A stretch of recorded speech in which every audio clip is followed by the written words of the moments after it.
এ বাজান, গাজীপুরের শ্রীপুরের মধ্যে একটা নেতাকে কে বা কারা যেন হত্যা করেছে।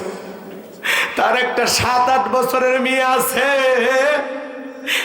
বাবার লাশের সামনে দাঁড়াইয়া অজরে চোখের পানি ছেড়ে দিয়া কান্না করতেছে আর বলতেছে, আমি আমার বাবার কাছে যাব, বাবার কাছে আমি যাব, আমি আত্মহত্যা করে মারা যাব। 7-8 বছরের মেয়েটা ডেকে বলে, আব্বু দরজায় এসে আমাকে পরি পরি বলে ডাক দিত, বাবা আমারে মজা খাওয়াইতো, মোটরসাইকেলে নিয়ে ঘুরতো, বাবা ছাড়া আমি বাঁচতে পারবো না, বাবা আমার আত্মা, বাবা আমার কলিজা, বাবা আমার দুনিয়া। ছোট্ট মেয়েটা বাবার লাশ ধরে হাউমাউ করে কাঁদে, কে দেবে ছোট্ট মেয়েটারে সান্ত্বনা? যেই বাচ্চাগুলো ছোটবেলায় বাবা মাকে হারায়, ওই সন্তানগুলো জানে মা আর বাবাকে হারানোর যন্ত্রণা কত। এই ছোট্ট মেয়েটার কান্না দেখে আমি কান্না থামাইতে পারি নাই। বাবার লাশের পাশে দাঁড়ায় হাউ ভাউ করে কান্না করতেছে মেয়েটা, আর বারবার বলতেছে, বাবা আমার আত্মা, বাবা আমার কলিজা, বাবা আমার সব, আমি বাবাকে ছাড়া কেমনে বাঁচবো, আমাকে বাবার কাছে নিয়ে যাও, আমি আমার বাবার কাছে যাব, আমি আর বাঁচবো না, আমি আত্মহত্যা করে মারা যাব। মেয়েটার কান্না পুরো পৃথিবীর মানুষকে কাঁদিয়ে দিল। যে নিষ্ঠুরা তার বাবাকে হত্যা করেছে, ওই খুনিদের অন্তরে মায়া হবে না?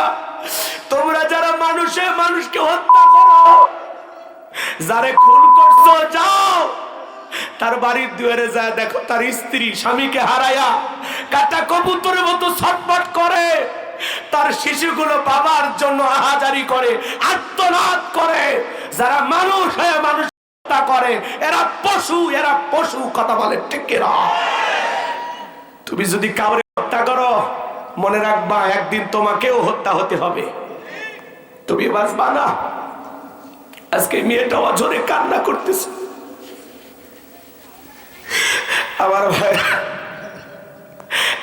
আপনি আমি যেদিন মারা যাব, এ বাজার আত্মীয় স্বজন সবাই আসবে আপনাকে আমাকে শেষ বিদায় দেওয়ার জন্য।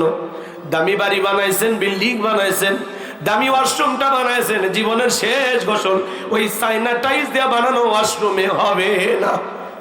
আপনাকে ঘর থেকে বের করে চৌকির উপরে শোয়া দিবে, কেউ যাবে বাচ্চারে বাঁশ কাটার জন্য, কেউ যাবে কোদাল নিয়ে কবর খনন করার জন্য, কেউ দৌড়ে যাবে দোকানে কাফনের কাপড় কেনার জন্য। বড়ই পাতার গরম পানি দিয়া দিকে রঙের পোশাক খুইলা গোসল করা দিয়া, আতর সুরমা লাগায়া জনমের মতো সাজাইয়া, সাদা কাপনে চকলেটের মোড়াইয়া মসজিদের খাটিয়াতে তুইলা যুবক রে। তুমি মসজিদে না গেলে কি হবে? তোমার মৃত্যু হলে মসজিদের খাটিয়াটা একদিন তোমার দুয়ারে ঠিকই চলে আসবে। ওই মসজিদের খাটিয়াতে তুইলা 4 জন বরযাত্রী ধরে 1 পা 2 পা করে কবরের দিকে আগায় নিয়ে যাবে। এরপরে কবরে 3 জন মানুষ নামবে, লাশটা কবরে রাইখা কেবলামুখী কইরা একে একে সবাই কবর দিকে উঠে আসবে বাজার।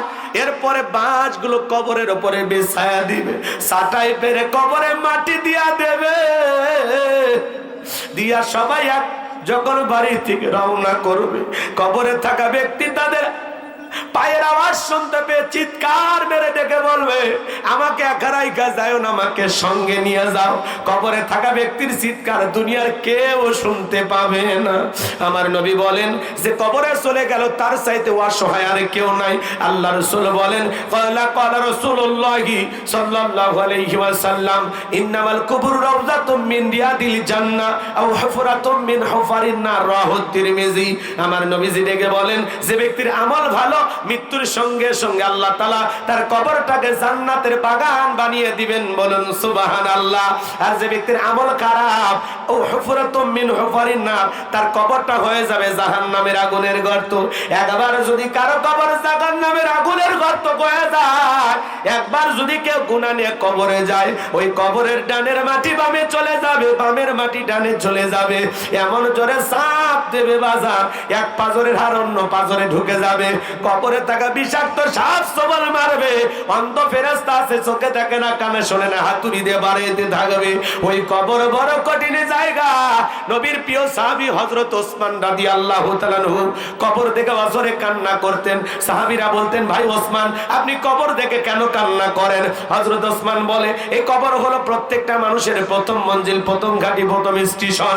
ওই কবরের ভিতরে 3টা প্রশ্ন করা হবে। যে সঠিক উত্তর দিতে পারবে তার মিজান ফুল সিরাতে কোনো টেনশন নাই। যে উত্তর দিতে পারবে না তার কে তো বাঁচার কোনো উপায় নাই। ওই কবরের ভিতরে 1 নাম্বার প্রশ্ন করা হবে, মার রব্বুকা, তোমার রব কে? বুঝতে পারছেন? সেই রুহের জগৎ থেকে কবর পর্যন্ত নিয়ে আসলাম। জীবনের সব জায়গায় কি রব? 2-1 মাজা সোজা করে যায়, ওরা তো জান্নাতের টিকিট কনফার্ম করে যাচ্ছে। আপনি কবরের ওয়াজ শুনে, মৃত্যুর ওয়াজ শুনে চলে যান, মাজা সোজা করে বাড়ি পর্যন্ত যাইতে পারবেন? হাত তুলে যে ওয়াদা দিলেন, ওয়াদা ভঙ্গ করা কিসের লক্ষণ? মুনাফিকের লক্ষণ। নিজের জবান ঠিক রাখবেন না। আমি কি খারাপ কিছু বলতেছি? কথা বলেন, খারাপ কিছু বলতেছি? আপনার একটু ভয় লাগে না?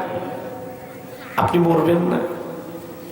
আজকের মাহফিল থেকে আপনি বাড়ি পর্যন্ত যেতে পারবেন, গ্যারান্টি আছে?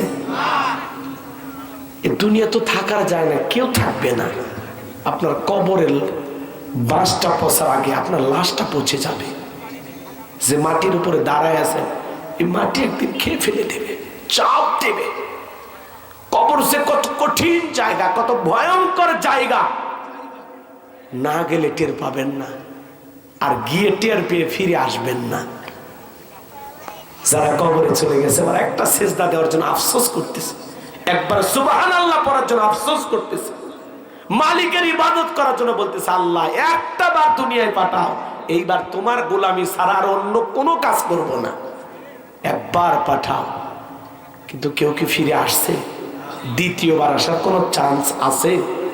জোরে বলে। একজন মানুষও যদি আসতো, তাও মানুষ বুঝতে পারতো যে কবরের আযাবটা কি, কত ভয়ঙ্কর। চিন্তা করেন, জান্নাতের সার্টিফিকেট কনফার্ম। এই সাহাবী কবর দেখে কান্দে, নাম কি? ওসমান। কবরের 1 নাম্বার প্রশ্ন হলো, মার রব্বুকা, তোমার রব কি? এই দুনিয়াতে যারা রবের গোলামি করেছে, এক আল্লাহর ইবাদত করেছে, যাদের সম্পর্ক রবের সাথে ছিল। আচ্ছা, আপনি অফিসে যান না, চাকরি করেন না, বেতন বোনাস পাবেন, বসকে চিনবেন? মুসলমানের অফিসের নাম হলো মসজিদ, কথা কয় না কেন? আপনি নিয়মিত যাবেন, 5 ওয়াক্ত সালাত, এটা রব বলেছেন, 5 ওয়াক্ত সালাত, এটা আপনার আমার ডিউটি, আদায় করতে হবে। 5 ওয়াক্ত সালাত যারা সঠিকভাবে আদায় করে, কোরআন সুন্নাহ দিয়ে তারা জীবনটা সাজায়, রবের বিধান যারা মানে, যারা এই দুনিয়ার জমিনে আমলের মাধ্যমে নেককার হয়েছে, মুত্তাকি হয়েছে, খাঁটি মুসলমান হয়েছে, এই নেককার মুমিন মুত্তাকি আল্লাহর প্রিয় গোলাম, যারা দুনিয়াতে আল্লাহর গোলামি করে কবরে যাবে, তাদেরকে যখন প্রশ্ন করা হবে, মার রব্বুকা, আল্লাহর সেই প্রিয় মুমিন মুত্তাকি বান্দা জবাব দিয়ে বলবে, রব্বি আল্লাহ, রব্বি আল্লাহ, আমার রব আমার আল্লাহ। আল্লাহু আকবার বলেন। কিন্তু যারা রবের গোলামি করেনি, তারা উত্তর দিতে পারবে? এই দুনিয়াতে আপনি আমি আল্লাহর গোলামি করব, এই গোলামির বেতন হিসাবে আল্লাহ আপনাকে আমাকে দিবেন জান্নাত, সুবহানাল্লাহ কোন? আর বোনাস হিসাবে আল্লাহ তাআলা জান্নাতীদের সাথে সাক্ষাৎ করবেন, চিৎকার মেরে বলুন সুবহানাল্লাহ।